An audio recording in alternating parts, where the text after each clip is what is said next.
편입을 경험했기에 합격은 튜나입니다. 편입 합격은 튜나 편입. 안녕하세요, 여러분. 오늘은 수능 대 편입이라는 주제를 가지고 이야기를 나눠볼까 합니다. 최근 들어서 대학을 합격을 하긴 했는데 걸어두고 반수를 할지 아니면 그냥 다니면서 편입을 할지, 편입이나 수능이 실패 후에 다른 루트로 갈아탈지, 이렇게 많은 학생들이 고민 상담을 보내주시는데요. 사실 이 질문의 답은 개인의 상황과 성향에 따라서 달라질 수 있습니다. 저도 피트라는 약대 편입 시험을 실패하고 수능으로 갈아탈지 아니면 편입에 계속 도전할지 고민을 했던 적이 있습니다. 그래서 오늘은 제 경험을 바탕으로 해서 각 입시의 특징을 비교하면서 이야기를 한번 풀어가 보도록 하겠습니다. 네, 첫 번째는 단순 경쟁률을 두고 비교를 한번 해보겠습니다. 수능하고 편입 모두 경쟁률이 치열한데 편입의 경우에는 실제 경쟁률과 겉으로 보이는 경쟁률이 좀 다릅니다. 겉으로 보기에는 편입의 경우에는 뭐 100대 1, 80대 1 이렇게 높은 경쟁률로 보이는데 실제로는 동일한 수험생들이 원서 개수에 제한 없이 대략 10개 정도 여러 대학에 지원하기 때문에 조금 경쟁률이 뻥튀기 된 경향이 있습니다. 그래서 지금은 대략적으로 편입 준비 인원 대비 모집 인원을 비교해보면 대략 10대 1 정도 수준이 아닐까로 추측을 합니다. 반면에 수능의 경우에는 세개 군 밖에 지원을 못하기 때문에 자신의 수준에 따라서 안정 또는 뭐 소신으로 지원하려는 경향이 있고 그래서 경쟁률 차이가 발생한다고 보시면 되겠습니다. 참고로 의대 정원 증가와 자퇴생 증가로 인해서 편입 경쟁률이 당분간은 조금 낮아질 가능성이 있습니다. 특히 향후 1, 2년 동안은 의학대 편입을 준비하기에 유리한 시기로 판단됩니다. 두 번째로는 난이도 비교를 해보려고 하는데요. 난이도를 따질 때 양과 질로 비교를 해볼 수 있을 것 같은데요. 먼저 양적인 측면에서 비교를 해보겠습니다. 베이스가 없는 학생을 기준으로 수능과 편입의 양 자체만 놓고 비교해보면 편입이 훨씬 더 많은 양이 있다고 생각합니다. 물론 수능은 국영수 탐구를 다 해야 되고 뭐 한국사까지 해야 되죠. 그리고 편입은 생물화학만 해도 되는 것 아니냐라는 의문이 드실 수 있는데요. 단순히 과목 수만 보기보다는 시험 범위에 해당하는 개념의 양만 놓고 보면은 그래서 이렇게 과탐 기준으로만 봐볼게요. 화학은 이렇게 네 단원이 있고 각 단원에 실제로 필요한 개념만 요약하면 사실은 한 단원당 한두 장 정도로 요약이 가능할 거예요. 반면에 이것은 줌달이라는 일반 화학 교재의 목차인데요. 이렇게 각 단원도 하나하나 쉽지 않다는 것을 알 수 있습니다. 이러한 단원이 줌달의 경우에는 20개가 넘게 있습니다. 양만 놓고 보면 화학 기준 강사님들 피셜로 10배 정도 된다고 합니다. 일반 생물학의 경우에는 대단원만 30개 이상인데 훨씬 더 차이가 많다고 봐야겠죠.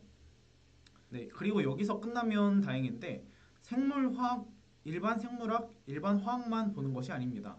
유기화학, 분석학, 양리학 이런 것들도 필요에 따라서 대비해야 되고 수의대나 한의대 편입의 경우에는 뭐 수의학개론이나 뭐 한문 등 특수 과목을 추가적으로 해야 합니다.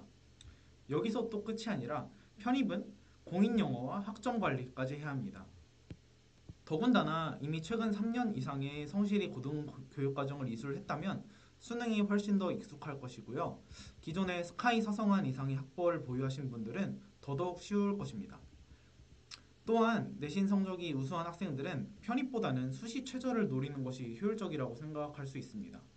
제 주변에서도 피트에 도전을 했다가 실패하고 수시로 돌려서 약대 입학한 케이스도 봤습니다. 네, 하지만 편입을 추천드리는 이유는 그 양보다는 퀄리티에 있습니다. 이 두 문제를 보시면요. 왼쪽은 2025학년도 수능화학원 17번 문제이고요. 오른쪽은 중앙대학교 편입학 화학지필고사 문제를 가져와 봤습니다.